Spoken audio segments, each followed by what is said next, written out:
عليكم.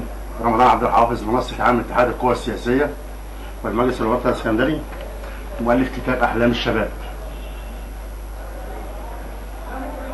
موضوعنا النهارده عن الداخلية وبلد الداخلية. خطر خطر خطر، عودة بطاش الداخلية وإهدار كرامة المواطنين علنيا، انهيار أجهزة الشرطة أخلاقيا وأمنيا بشكل لم تشهد البلاد من قبل، فضائح أمنية وفساد علني وإهانة كرامة المواطنين بطريقة لا يصدقها عقل. التجاوزات الأخلاقية القسيرة من ضباط الشرطة فاقت كل الحدود والتصورات، فساد مطلق، رشوة علنية، تستر على صغار الضباط المدمنين الذين يتعاطون المخدرات، أعمال قراصنة وبلطجية وضرب مبرح وإهدار كرامة المواطن داخل الأقسام وخارجها، سوء معاملة جميع المواطنين، في الأكمنة المرورية المنتشرة في شوارع القاهرة ليلا وفي جميع محافظات مصر. والأخطر محاولة التحرش الدائم من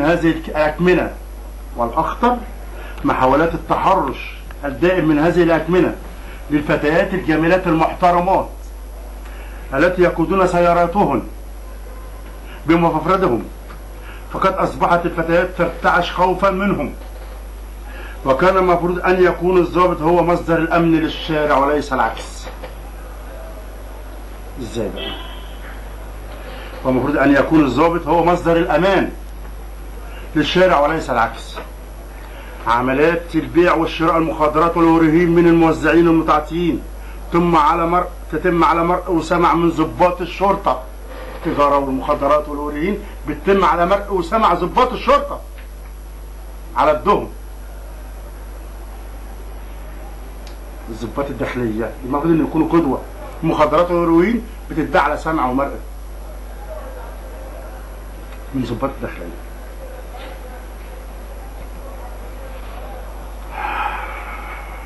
نروح نجيب حكومة من الصين، نروح نجيب حكومة من اليابان تيجي تحكمنا. كانوا الضباط بتاعتنا تتاجر في المخدرات وتعاطى المخدرات، بس قادرين بس يوقفوا السواق يحللوا للسواق.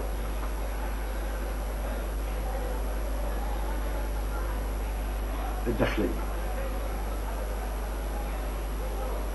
مش عارفين نعمل ايه، مش عارفين الشعب المصري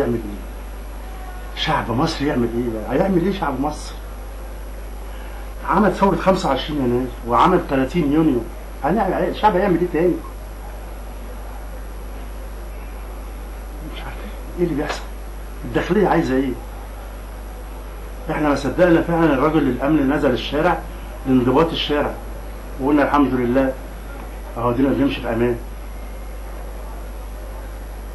طب والداخلية بتهين المواطن المصري ليه؟ والظلم داخل السجون وفي الاقسام الشرطة، تلفيق التهم، والله تلفيق تهم، والرشاوي.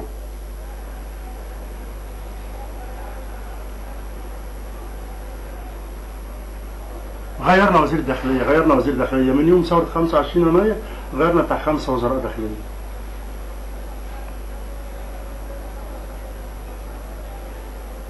ادي الشارع المصري. الفوضى في الداخلية اكتر من الفوضى بتاعت الشعب. فوضى. اقول يا ريتنا ما عملنا ثورة، يا ريتها ما تمت ثورة، ما اقدرش اقولها عشان في شهداء، وفعلا قامت ثورة ضد الظلم وضد الفساد. كل اللي بيحصل ده من طغيان الداخلية، والثورة قامت برضه من طغيان الداخلية. الناس كلها سايبه المعيشه، سايبه الميه الغاليه، سايبه الكهرباء، سايبه الاسفلت، سايبه الشوارع بايظه، سايبه التعليم، سايبه الصحه، المستشفيات خدت بالك في اللي هي الحكوميه بقت تجاره، بقت عامله زي كارفور. المستشفيات العامه بتاعت الدوله بقت عامله زي كارفور وفتح الله.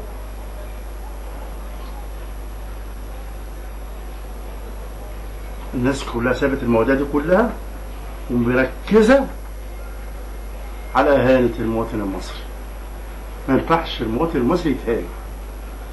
نقوم نعمل ثوره تاني على الداخليه وتاني وتالت ورابع على الداخليه. ثوره 25 يناير قامت على 3 حاجات: عيش، حريه، عداله اجتماعيه. بتك عليها جامد: عيش، حريه، عداله اجتماعيه. 4 سنوات لا تم عيش ولا حريه ولا عداله اجتماعيه. لان على الميتين العداله الاجتماعيه دلوقتي من الداخليه. عداله اجتماعيه، لا داخليه لا اجتماعيه. انا شعب اهبل. احنا هنطلع ميتين العداله. انت مش عايز حريه؟ ده انا همشي لك بعربيه سجن في الشارع. ادي الحريه. مش عارف في القاموس اللي هو ابجد هوت مضاد للحريه ايه؟ مضاد الحريه هنطلع ميتين حافظ. مضاد الحريه هنطلع ميتين. تقف موت. معاك فلوس هتخش المستشفى، معكش فلوس موت. معاك فلوس هتدخل ابنك المدارس، هندخله معكش فلوس موت. ادي العيش والحريه والعداله الاجتماعيه. وادي الداخليه.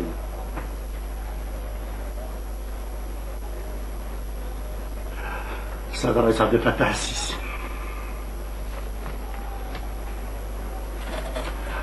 رئيس ثوره، طلع من الثوره.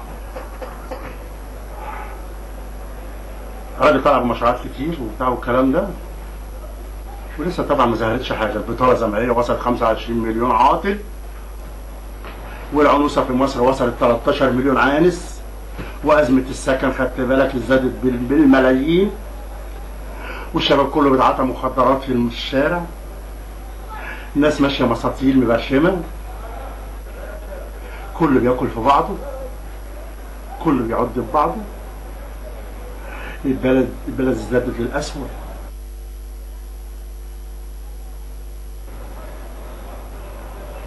ايه العائد من ثورة 25 يناير؟ ولا حاجة. ضرب الشعب على قفاه. شعب عمل ثورة. ايه يعني ثورة؟ مفيش جديد. مفيش جديد خالص. كل حاجة زي ما هي وبالأسوأ. وكل حاجة غالية في الشارع. فوضى مالية الشارع. اللي ماشي على اتجاه والشوارع والازالات والبياعين واللي تمشي تحدف عليك تبقى من هنا وتعبوها من هنا، واللي بيشتم واللي بينطر واللي بيضرب واللي بيخطف واللي بيستغل ده واللي بيستغل الفوضى ماليه الدنيا. مصر بلد الحضاره وبلد الازهر الشريف. عايز اضيف من ضمن اللي هي عجائب الدنيا السبعه، هخليها من ضمن ايه عجائب الدنيا 8، نحط بند اسمه الفوضى. في عجائب الدنيا السبعه. عجائب الدنيا السبعه، الاهرامات ومش عارف ايه والكلام ده، عايزين نحط حاجه ثانيه اسمها ايه؟ الفوضى. في الشارع المصري. انا راجل قاعد في بيتي لقيت بتوع الغاز الطبيعي بيدخلوا لي غاز مش عارف بكام الف بتاع، مش عايز الغاز. تخيل الغاز طبيعي عشان تشتغل تاخد لي مش عارف كام الف. غاز طبيعي. كل حاجه عماله تغلى. كل حاجه عماله تغلى. يا ثورة 25 يناير، يا ثوار مصر، خلي بالكم من اللي جاي. اهانة الشعب المصري فقط الحدود. اهانة الشعب المصري من الداخلية فقط الحدود. وبتكلم تاني للداخلية، احذري من الشعب المصري. احذري من الشعب المصري. انطاف هياخدك تحت رجليه. اقسم بجلالة الله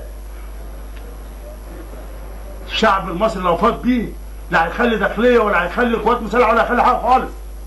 لازم الحكومه تكون مع الشعب. لازم.